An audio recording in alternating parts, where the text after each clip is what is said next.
বলো, যদি বলো তুমি যদি নিজের ইচ্ছায় পড়েছো লেন্স, খুলবো কি না পড়বে? না না থাক, পড়বে তাও? হ্যাঁ হ্যাঁ পড়বো। অস্বস্তি হলে আমি খুলে দিচ্ছি। আচ্ছা ঠিক আছে, দেখছি। তুমি 5 মিনিটে। আচ্ছা তুমি লুকসটা বলতে থাকো, কিরকম চাইছো? লুকস তুমি তোমার মতো সাজাও, হুম। তোমার যা ইচ্ছা একদম বেস্ট লুক করো। শুধু আমার একটাই ডিমান্ড, প্রথম দিনই বলেছিলাম, কলকাটা একটু সুন্দর করো, মানে মাঝখানেরটা একটু ওঠানো থাক আর বাকিগুলো একটু স্লাইট অল্প। খুব ওঠানো কি ভালো লাগবে? না খুব ওঠানো না, তোমার মতো করে তুমি করে দিও। ঠিক আছে। আর যদি ভালো লাগে তাহলে একটু গাল কলকা করো, বাস।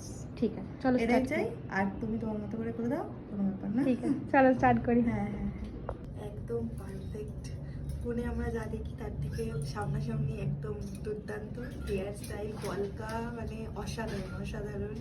তোমরা সাজলে চোখ বন্ধ করে দিদির কাছেই সেজো। যা যা গয়না দিয়েছিল পরে দিয়েছি? হ্যাঁ একদম একদম। কোথাও কিছু বাকি নেই? না না কোথাও বাকি নেই। ঠিক আছে। দিদি একদম দারুণ দারুণ। একটু ফোনের চোখটা ক্যামেরার থেকেও অরিজিনাল বেশি সুন্দর লাগে দেখতে। একটু চোখটা বন্ধ করে আই মেকআপটা নিই। চলো খুব ভালো করে কাটা। টাটা।